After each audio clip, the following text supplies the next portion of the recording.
जय हिंद, वंदे मातरम दोस्तों। करुणा study point में आपका बहुत बहुत स्वागत है।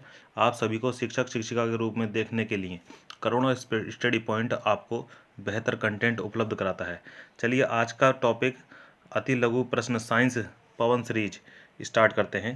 पहला प्रश्न है हमारा, हीरे के दो उपयोग बताइए। देखिए, हीरे के ही दो ही उपयोग होते हैं मेनली। एक होता है कांच काटने में, एक होता है हमारा आभूषण जो होते हैं हमारे उनको बनाने में। अगला आता है, मरुदभिद पौधे जैसे नागफनी की पत्तियां किस में परिवर्तित हो जाती हैं। देखिए, ये हमारे इस तरह के जो पौधे होते हैं ये हमारे कांटों के रूप में परिवर्तित होते हैं कुछ समय बाद। अगला प्रश्न है हमारा, जीवाणुओं के द्वारा होने वाले रोग कौन कौन से हैं। देखिए, जीवाणु से होने वाले रोग जो हैं हमारे बहुत सारे हैं। इसमें हमारे 3-4 ही दिखाए गए हैं। मैं आपको जीवाणु से होने वाले रोगों की ट्रिक बता देता हूँ, आप उसको रिवाइज करना 2-3 बार, आपको भी उसी तरह ट्रिक के माध्यम से याद हो जाएंगे। देखिए, ट्रिक लिखता हूँ मैं। गोटी ने निम्मो को छठा सीडी प्ले करने को कहा। लिखता हूँ मैं, गोटी ने निम्मो को छठा सीडी प्ले करने को कहा। इस ट्रिक में एक तो न छोड़ दीजिए और एक करने को छोड़ दीजिए। इनका कोई मतलब नहीं है, बाकी सबका मतलब है। मैं बताता हूँ आपको। गो से हो गया गोनोरिया, और टी से हो गया हमारा टेटनेस, और निम्मो से हो गया हमारा निमोनिया, और का को से हो गया हमारा कोड़, और छः से हो गया हमारा क्षय रोग, टा से हो गया टाइफाइड, सी से हो गया सिफिलिस, और डी से हो गया डिप्थीरिया, प्ले से हो गया प्लैंग रोग, कै से हो गया काली खांसी, और है से हो गया हमारा हैजा। ये हमारी जीवाणु से होने वाले रोगों की जो है ट्रिक है। इसको आप बार बार रिवाइज कीजिए, आपको भी इसी माध्यम से सभी रोग याद हो जाएंगे। अगला प्रश्न है हमारा, ये तो है, नींबू का सिट्रस कैंकर रोग जो है उत्पन्न होता है किस के कारण उत्पन्न होता है। जीवाणु के कारण होता है, विषाणु के कारण होता है, या फिर फंगस के कारण होता है। तो ये होता है हमारा जीवाणु के कारण। अगला प्रश्न है हमारा, दूध को दही में बदलने वाला जीवाणु कौन सा है। ये तो है, लैक्टोबैसिलस जीवाणु दूध को दही में बदलने वाला होता है। कौन सा होता है हमारा, लैक्टोबैसिलस जीवाणु।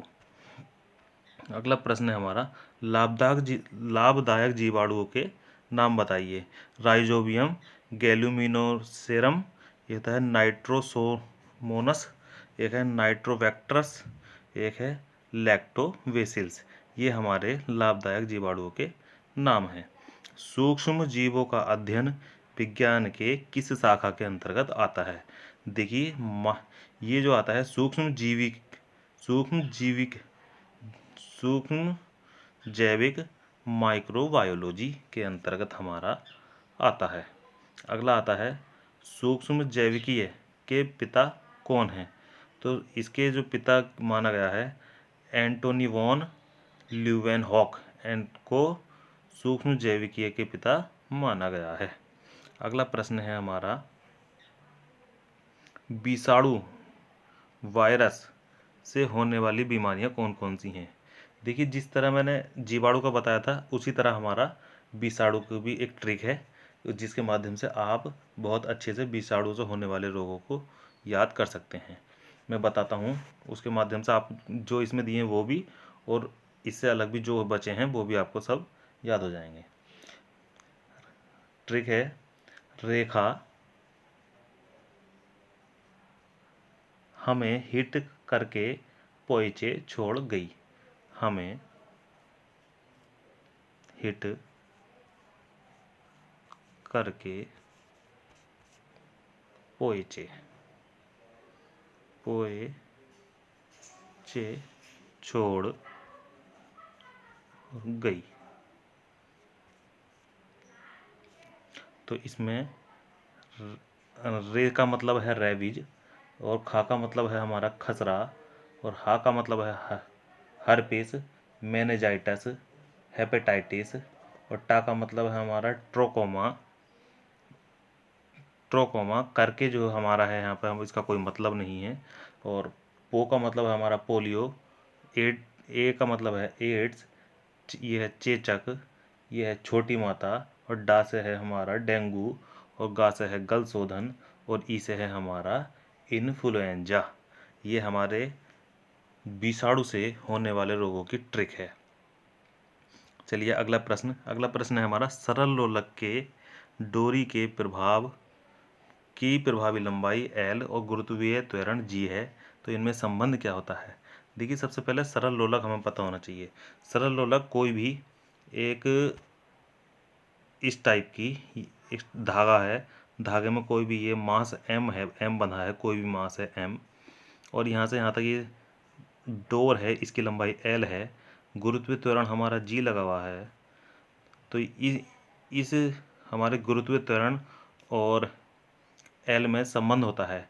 ये जो हमारा सरल लोलक होता है, वास्तव में अगर हम इसको इस पकड़ के इस तरह यहाँ से यहाँ ले जाकर इसको छोड़ दें, तो ये हमारा बार बार इधर और इधर मूव करता रहेगा। यही जो गति कहलाती है हमारी सरल लोलक गति कहलाती है। और ये जो है हमारा छोटा सा जो मास लटका है, इसको लोलक बोलते हैं इस पूरे सिस्टम को। तो हमारे इस L और G में जो संबंध होता है, ये होता है हमारा T equal to 2π√L/G, T equal to 2π√L/G। अगला प्रश्न पर आते हैं। चंद्रमा पर गुरुत्वीय त्वरण G का मान पृथ्वी के गुरुत्वीय त्वरण G के मान का कितना होता है। देखिए बहुत ही अच्छा क्वेश्चन है ये, अक्सर पूछ लिया जाता है। इसमें होता क्या है, हमारी पृथ्वी पर जो कोई भी मास है, अगर हम उसको चंद्रमा पर ले जाकर जब उसको मेज़र करेंगे, तो वो 1/6 पृथ्वी के जो मास है पृथ्वी पर, उसका 1/6 हो जाता है, कोई भी मास सही। तो हमारा जो गुरुत्वीय त्वरण है, वो हमारा 1/6 हो जाता है। अगला प्रश्न, यदि कोई लड़की झूला झूलते खड़ी हो जाए तो उसके गुरुत्वीय त्वरण केंद्र, प्रभावी लंबाई और आवर्तकाल पर क्या प्रभाव पड़ेगा। देखिए जैसे ही कोई लड़की जब झूले पर खड़ी होती है झूलते हुए, तो उसका जो गुरुत्वीय जो केंद्र है वो ऊपर उठ जाता है, ठीक है, जो सेंटर होगा उसका वो ऊपर हो जाएगा। प्रभावी जो लंबाई है हमारी वो घट जाएगी। झूले के जब हमारा केंद्र ऊपर पहुंचेगा, तो हमारी जो लंबाई है, झूले की जो लंबाई है L, मान लीजिए जैसे झूला हमारा इतना लंबा है, पहले केंद्र यहाँ था, अब बच्ची खड़ी हो गई, खड़ी होने के बाद केंद्र कहाँ पहुँच गया, यहाँ पहुँच गया, तो हमारी ये प्रभावी जो लंबाई है ये कम हो गई, ठीक। और हमारा जो आवर्तकाल है, आवर्तकाल जो है हमारा कम हो जाता है, ठीक। अगले प्रश्न पर, यांत्रिक तरंगें हमारी कितने प्रकार की होती हैं। देखिए यांत्रिक तरंगें सिर्फ हमारी 2 प्रकार की होती हैं, एक होती हैं हमारी अनुप्रस्थ तरंगें, एक होती है हमारी अनुदैर्ध्य तरंगें। अनुप्रस्थ तरंगें कौन सी कहलाती हैं। अगला प्रश्न यही है, देखिए अनुप्रस्थ तरंगें हमारी वो होती हैं जो हमारी गति की दिशा माध्यम के कणों के कंपन करने की दिशा के समांतर होती है। देखिए गति की भी दिशा हमारी इधर ही है, और जो हमारे क्या कहते हैं, कणों की जो दिशा है कंपन करने की, उनकी भी दिशा यही है। तो ये हमारी होंगी अनुदैर्ध्य तरंगें, ठीक है। और अनुप्रस्थ जो है उसके जस्ट अपोजिट होती हैं। उसमें क्या है, मान लो हमारे गति की तरंग की जो गति की दिशा है वो तो इधर है, ठीक है, और हमारे कणों की जो दिशा है वो इस तरीके से है, यानी कि इसके लंबवत है। तो ये हमारी कहलाती हैं हमारी अनुप्रस्थ तरंगें। अगला प्रश्न पर आते हैं, ध्वनि किस प्रकार की तरंग है। ध्वनि हमारी एक अनुदैर्ध्य तरंग है।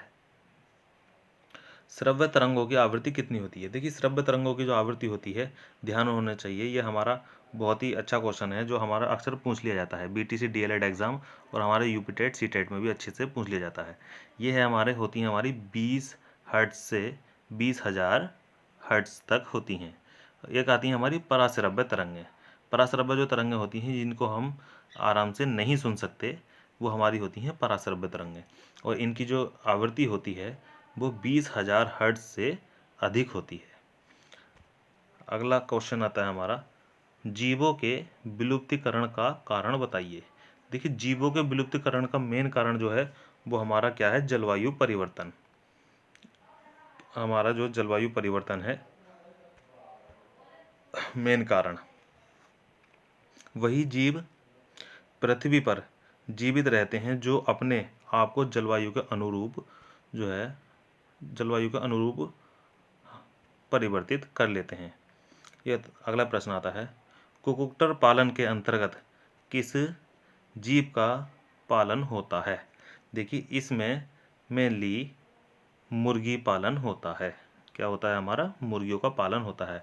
और इसमें जो मुर्गी होती हैं हमारी अलग अलग प्रकार की मुर्गी होती हैं जिनका प्रति वर्ष अंडा देने का जो वो होती है रेट होता है वो अलग अलग होता है। 2 टाइप की मुर्गियाँ होती हैं इसके अंदर।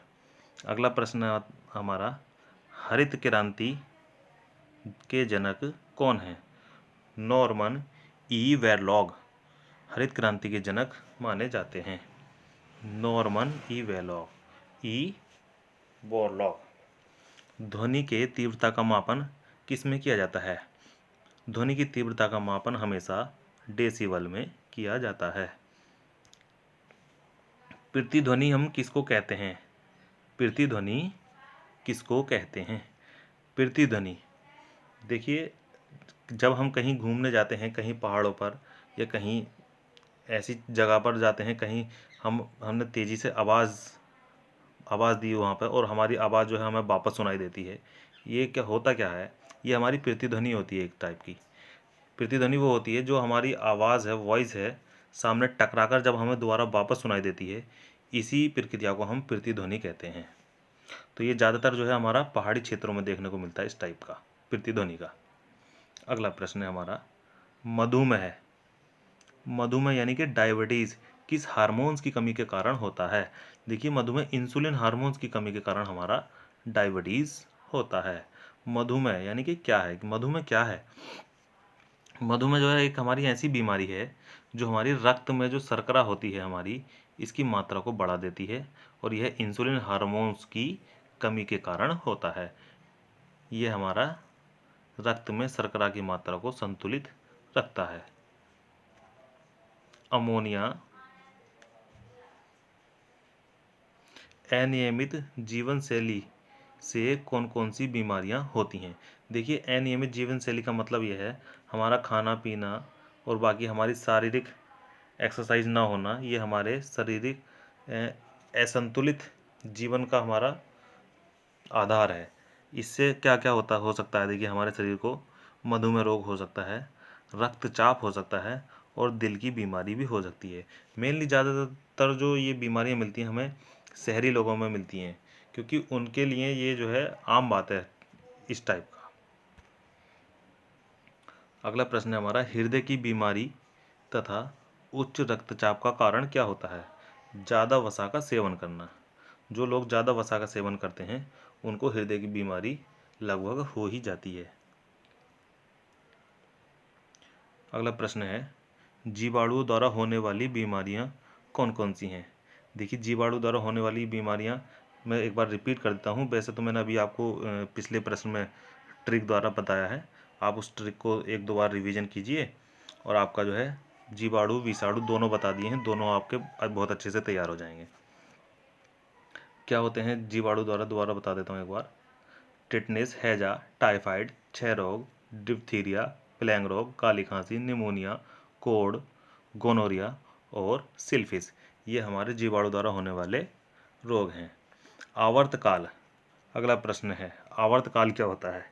एक दोलन, देखिए हमारा जो सरल लोलक गति होती है, ये हमारा एक सरल लोलक है, इसका एक बार यहाँ से हमने स्टार्ट किया इसको, यहाँ से यहाँ गया और उसके बाद यहाँ आया, एक बार में जो समय लगता है एक बार जाने में, ये हमारा आवर्तकाल कहलाता है।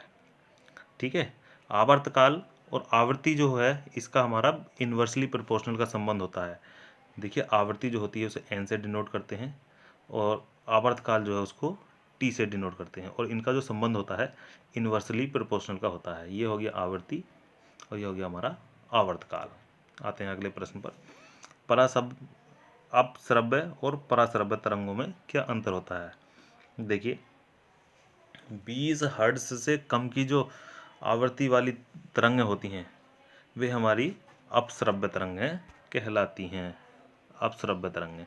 और जो 20,000 हर्ट्ज से अधिक आवृत्ति वाली तरंगें होती हैं वो हमारी पराश्रव्य तरंगें कहलाती हैं। अगला प्रश्न है हमारा, किसी तरंग की आवृत्ति को एन से डिनोट करते हैं हम, और चाल को बी से, और तरंग दैर्ध्य इसको लैम्डा, ये होता है लैम्डा उल्टा वाई मत समझिएगा बच्चों इसको, ये है हमारा लैम्डा। देखिए इनमें क्या संबंध होता है, चाल जो होती है हमारी आवर्ती गुणा तरंग दैर्ध्य के बराबर होती है, तो चाल बराबर बी इज इक्वल टू आवृत्ति एन इंटू लैम्डा। ये हमारा होता है आवर्ती चाल और तरंग दैर्ध्य में संबंध। आते हैं अगले प्रश्न पर, यांत्रिक ऊर्जा किसे कहते हैं? यांत्रिक ऊर्जा किसे कहते हैं? किसी वस्तु को केवल यांत्रिक कारणों से कार्य करने को जो क्षमता होती है उसे ही हम यांत्रिक ऊर्जा कहते हैं।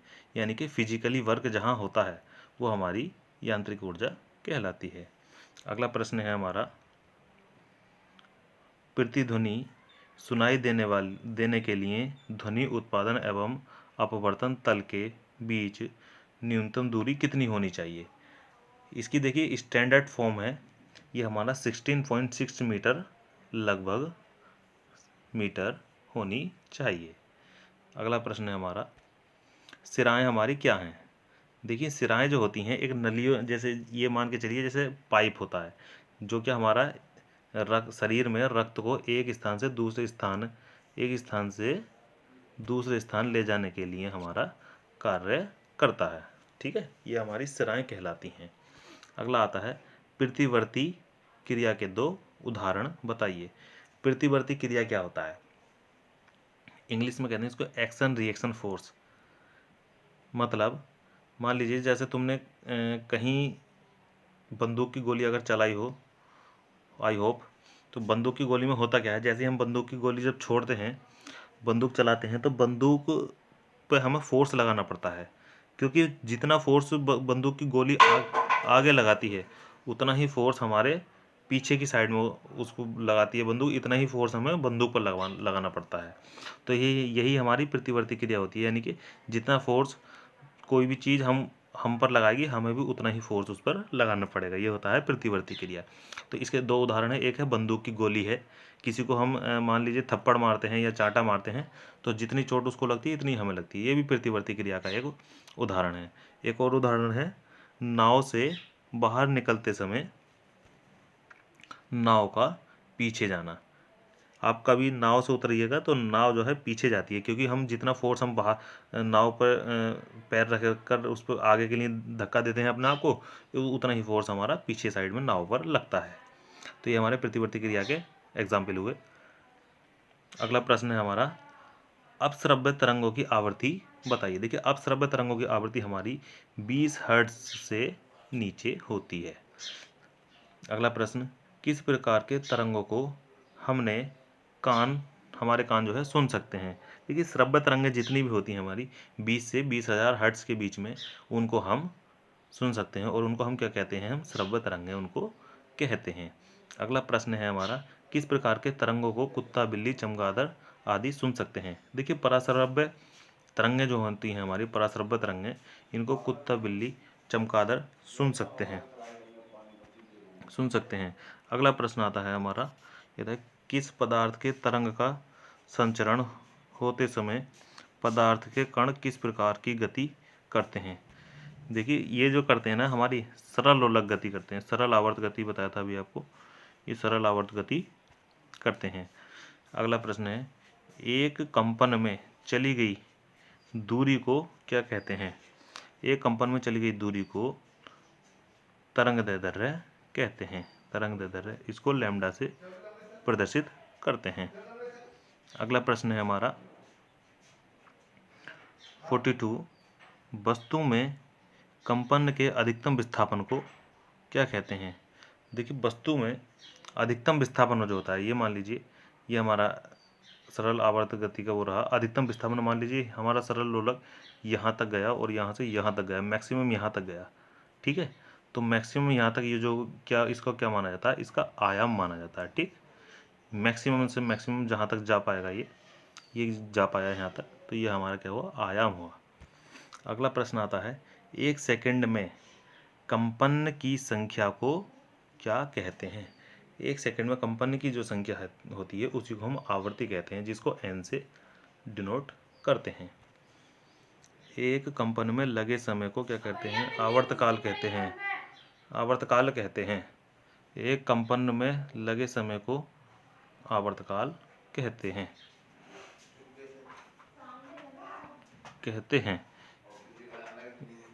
आता है ये तो किसी तरंग की दैर्ध्य लैम्डा वेग v आवर्तकाल t होता है। तो इसमें संबंध क्या होता है? देखिए, तरंग दैर्ध्य जो होता है, तरंग की चाल गुणा तरंग की आवर्ती के मल्टीप्लिकेशन के बराबर होता है, यानी कि lambda equal to v into T. और अगर हम आवर्तकाल की बात करें तो t is equal to lambda upon v होगा। इसी तरह से चाल अगर हम निकालना चाहें तो चाल बराबर होगा हमारा चाल v इक्वल टू लैम्डा तरंग दैर्ध्य अपॉन आवर्तकाल t। अगला प्रश्न, आयाम से क्या अभिप्राय है? देखिए, आयाम क्या होता है? आयाम हमारा मैक्सिमम एक बार में चली गई मैक्सिमम से मैक्सिमम विस्थापन होता है। हमारा अधिकतम विस्थापन जो होता है वो हमारा आयाम कहलाता है, किसी भी एक्सिस के अराउंड। अगला प्रश्न है हमारा, सूर्य ग्रहण क्या है? सूर्य ग्रहण में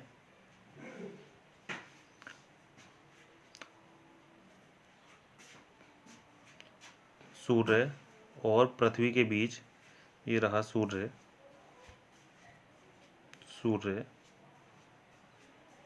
ये रहा पृथ्वी,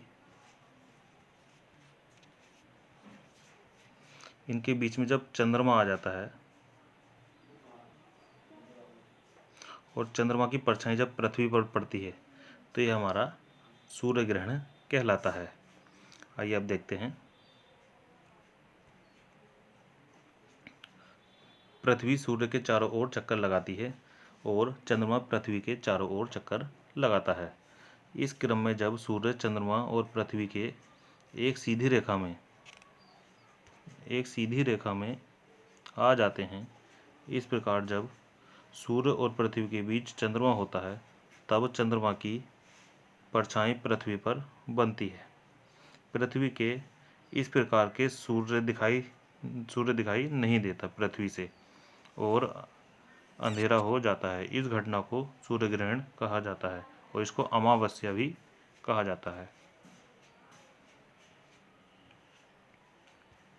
अगला प्रश्न है हमारा, प्रकुंचन दाब क्या कहलाता है?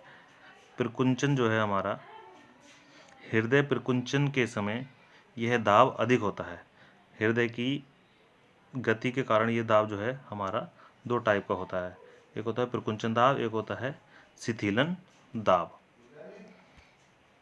तो प्रकुंचन दाब जो होता है हमारा, रक्त दाब की ऊपरी सीमा होती है हमारी, जो हृदय संकुचन की अवस्था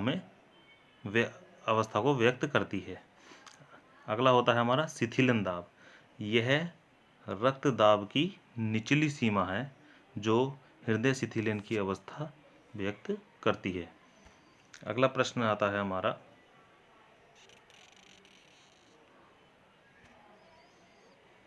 मानव कान किस सीमा के बीच की आवृत्ति की ध्वनि को सुन सकते हैं?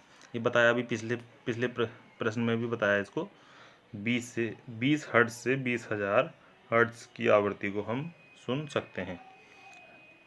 रेगिस्तान का जहाज किसको कहा जाता है? ये तो सभी को पता होगा, रेगिस्तान का जहाज ऊंट को कहा जाता है।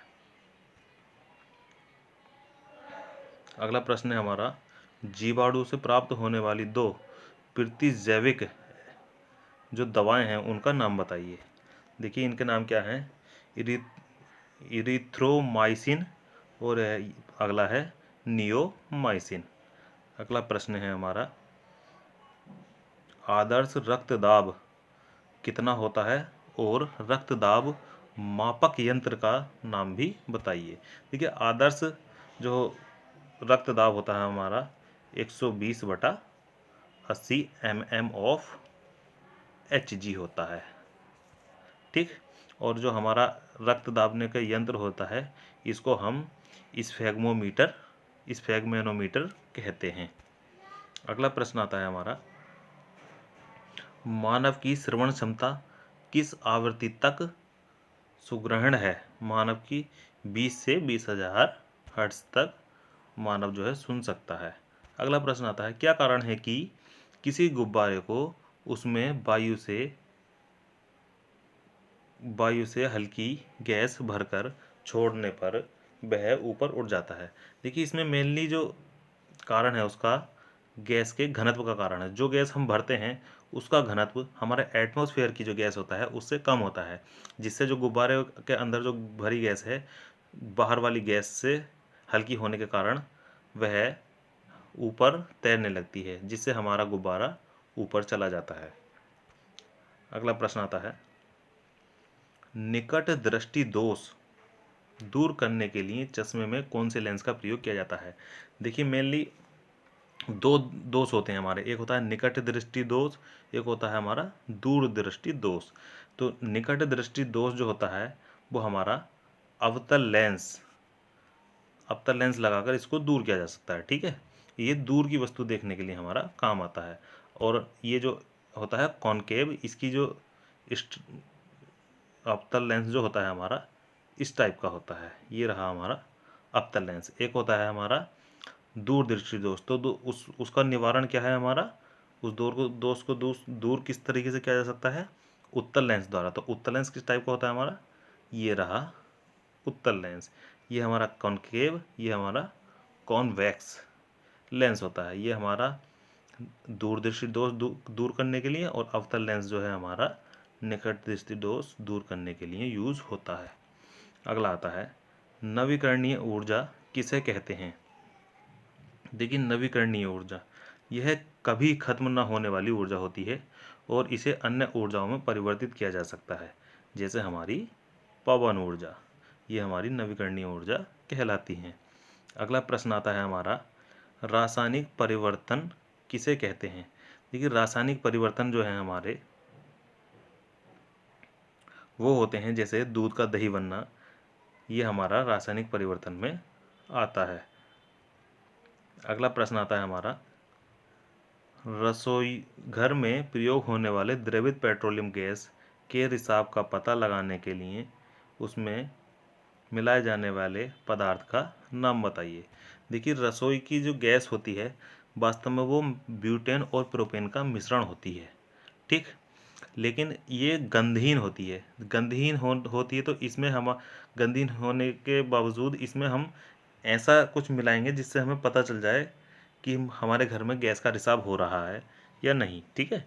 तो इसमें हम रिसाव का पता लगाने के लिए एथिल मरकैप्टन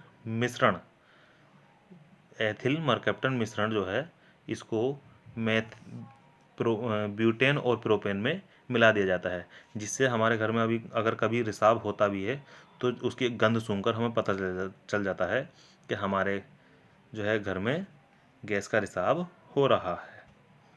अगला प्रश्न आता है, क्रांति कोण। देखिए क्रांतिक कोण जो होता है क्या होता है, हमारे वास्तव में जो लाइट जो बहती है जाती है हमारी एक माध्यम से दूसरे माध्यम में, यानी कि एक मीडियम से दूसरे मीडियम में जाती है। देखिए ये है हमारा, ये रहा हमारा सघन माध्यम और ये रहा हमारा विरल माध्यम, ठीक।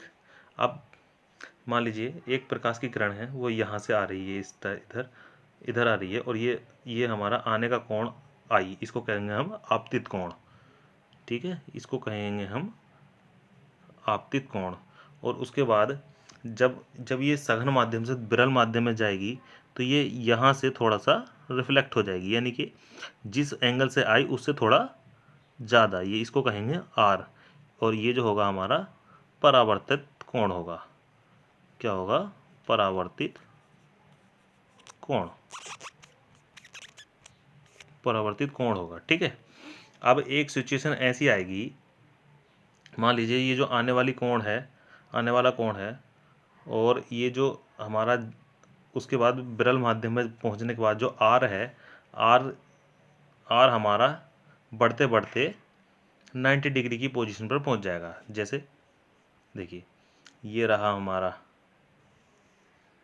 आपतित कोण आई, और ये जो आर की वैल्यू है वो हमारा यहाँ हो गया, यानी कि आर की वैल्यू ये जो हमारी 90 डिग्री हो गई। ठीक, इस कंडीशन पर जब ये कंडीशन आ जाती है हमारी, तो ये जो आपतित कोण है आई, इसी कोण को हम क्रांतिक कोण कहते हैं।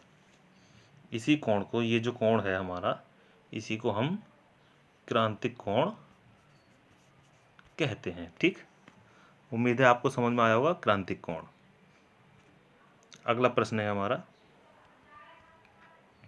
संतृप्त और असंतृप्त हाइड्रोकार्बन में मुख्य अंतर क्या होता है। देखिए संतृप्त बहुत ही सिंपल है।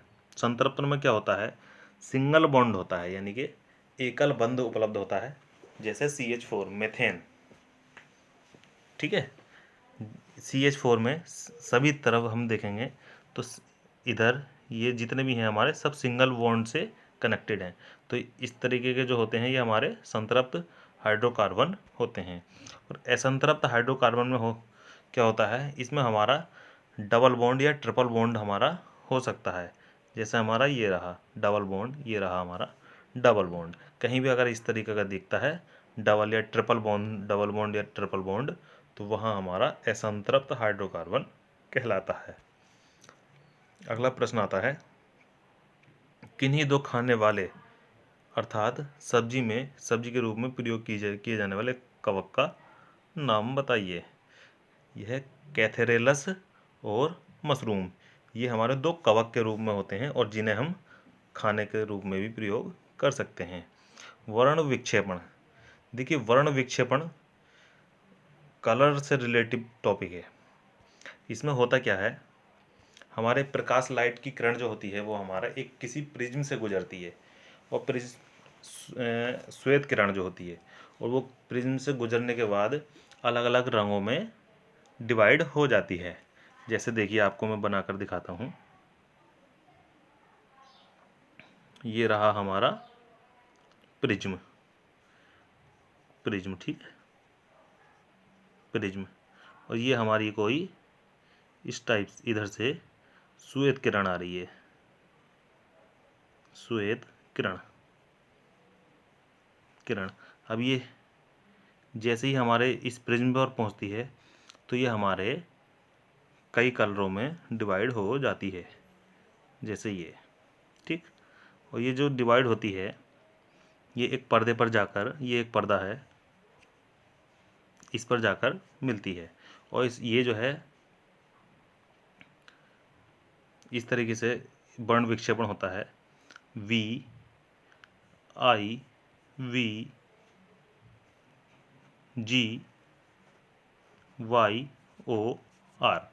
देखिए इसका मतलब क्या होता है, वॉयलेट यानी कि बैंगनी, इंडिगो जामुनी, ब्लू नीला, ग्रीन हरा, येलो पीला, ऑरेंज संतरी, और रेड हमारा लाल। ये हमारे इन रंगों में जो है ये श्वेत किरण जो है हमारी बट जाती है इन रंगों में। ठीक है, इसी प्रोसेस को हम वर्ण विक्षेपण कहते हैं। श्वेत किरण का प्रिज्म से गुजरने पर अनेक रंगों में जो है टूट जाना हमारा वर्ण विक्षेपण कहलाता है। आइए अगले प्रश्न पर, दाब का एसआई मात्रक क्या है। देखिए दाब का एसआई मात्रक, दाब का होता है न्यूटन मीटर। इसका जो दाब का जो फॉर्मूला होता है P = F/A। ठीक है, तो इसका हो गया न्यूटन इंटू मीटर। अगला प्रश्न है, कोल गैस क्या होती है। देखिए कोल गैस जो हम मेनली यूज करते हैं। ठीक है, देखिए क्या क्या होते हैं इसमें। Coal gas hydrogen, carbon monoxide, methane, ethylene, acetylene आदि का मिश्रण होता है। कोल गैस ईंधन तथा प्रदीप्त के रूप में प्रयोग होती है। गैस में उपयुक्त उपस्थित असंतृप्त हाइड्रोकार्बन के जलने से प्रकाश उत्पन्न होता है। अगला प्रश्न आता है, रेल की दो पटरियों के बीच में थोड़ा गैप यानी कि जगह छोड़ दी जाती है, कारण बताइए। देखिए, इसका मेन कारण ये होता है, गर्मियों में जो रेल की जो पटरियाँ होती हैं वो आपस में थोड़ी एडजस्ट होती हैं, यानी कि थोड़ी उनके जो पार्टिकल हैं वो थोड़े दूर दूर हो जाते हैं, जिससे ट्रेन की पटरियों की थोड़ी लंबाई बढ़ जाती है। और जब उसके बीच में थोड़ा जो गैप होता है, उस गैप के कारण जो है वो पटरियाँ टेढ़ी नहीं होती हैं। जब लंबाई बढ़ती है तो वो गैप पूरा फिल हो जाता है, जिससे हमारी रेल की पटरियाँ जो हैं वो टेढ़ी मेढ़ी नहीं होती। देखिए, रेल की दो पटरियों के बीच थोड़ी जगह इसलिए छोड़ दी जाती है क्योंकि गर्मियों के मौसम में अधिक गर्मी होने का कारण लोहा गर्मी पाकर फैल जाता है, ठीक है, जिससे हमारी ट्रेन की जो पटरियां हैं टेढ़ी होने से बच जाती हैं। अगला प्रश्न है, वायुमंडल में कार्बन हाइड्रोक्साइड की मात्रा बढ़ाने पर क्या होता है। देखिए, कार्बन डाइऑक्साइड की जो मात्रा है, अगर हमने उसमें ज़्यादा बढ़ा दी अपने एटमॉस्फेयर में, तो होगा क्या, सभी लोग, सभी जीव जंतु जो हैं वो हमारे समाप्त हो जाएंगे। अगला प्रश्न है हमारा, जड़ किसे कहते हैं। पौधों में पाई जाने वाली जड़ें कितने प्रकार की होती हैं। बीज के अंकुरण के समय मूलांकुरण यह अंड द्वार के बाहर निकलने पर प्राथमिक रूप लेता है, ठीक है, जड़ कहलाता है। और जड़ें हमारी दो प्रकार की होती हैं, एक होती है मूसला जड़, एक होती है अपस्थानिक जड़। अपस्थानिक जड़ और एक होती है मूसला जड़। अगला प्रश्न है हमारा, कैंची किस प्रकार का उत्तक है। देखिए, कैंची जो है हमारा प्रथम उत्तक में आता है। पॉलीथीन जो होता है बहुलक के दो उपयोग लिखिए। देखिए, पॉलीथीन बहुलक जो है उसका उपयोग वस्त्र, धागे, दरियां आदि बनाने में किया जाता है। देखिए, दूरदृष्टि दोष अभी मैंने पीछे बताया आपको कि इसमें जो है कौन सा लेंस यूज होता है और किस कारण यूज होता है, और जो है हमारा इसका निवारण कैसे कैसे होता है। एक तो हमारा इसका उत्तल लेंस इसका निवारण होता है दूरदृष्टि दोष का, और इसमें हमें पास की वस्तु दिखाई नहीं देती है। अगला प्रश्न पर आते हैं, कौन सा जंतु मरुस्थलीय वातावरण के लिए अधिक उपयुक्त है और क्यों। देखिए, मरुस्थलीय वातावरण के लिए ऊंट जो है सबसे ज़्यादा उपयोगी है। मौसम के रेगिस्तान में इसको ज़्यादा देखा जाता है, रेगिस्तान का इसको जहाज भी कहा जाता है, और ये जो है वो रेगिस्तान के मौसम के अकॉर्डिंग कई दिनों तक जो है पानी ना पीने की शक्ति रखता है। अगला प्रश्न आता है, दूरस्थ शिक्षा किसे कहते हैं। देखिए, दूरस्थ शिक्षा से मतलब क्या है। बिल्कुल सेम एग्जाम्पल, कितना लाइव एग्जाम्पल है ये देखिए। जिस तरीके से इस समय आप जो पढ़ रहे हैं, जो वीडियो आप देख रहे हैं, जिसके माध्यम से पढ़ रहे हैं, मैं अपने अपने पॉइंट से बैठकर पढ़ा रहा हूँ और आप जो है इतनी दूर मेरे से पढ़ पा रहे हैं, तो ये हमारी दूरस्थ शिक्षा के अंतर्गत ही आता है, ठीक है। इसमें हमारा टेलीविज़न, इंटरनेट, पुस्तक आदि के माध्यम से हम जो है दूरस्थ शिक्षा को ग्रहण कर सकते हैं। दूरस्थ शिक्षा का मतलब है हमारा दूर से शिक्षा को ग्रहण करना। कोई पढ़ा कहीं रहा है और कोई दूसरा पढ़ने वाला कहीं है, ये हमारा होता है दूरस्थ शिक्षा। अगला प्रश्न है हमारा, प्रौद्योगिकी किसे कहते हैं। विज्ञान के नियम तथा सिद्धांतों के अनुप्रयोग से मानवीय हित में संसाधनों का निर्माण ही प्रौद्योगिकी कहलाता है। अगला प्रश्न है हमारा, स्टील के उत्पादन में अग्रणी कारखाने किन किन शहरों में हैं बताइए। देखिए, राउरकेला, भिलाई, जमशेदपुर, दुर्गापुर आदि शहरों में पाए जाते हैं। अगला प्रश्न है हमारा, जल शक्ति से विद्युत बनाने के लिए हाइड्रो इलेक्ट्रिक पावर स्टेशन कहाँ पर है? ये हमारा रिहंद में है। अगला प्रश्न है हमारा, कोयले से विद्युत बनाने हेतु नेशनल थर्मल पावर कॉरपोरेशन के पावर स्टेशन कहाँ पर स्थापित किए गए हैं? देखिए, ये 3 जगह स्थापित किए गए हैं। कहाँ पे हैं?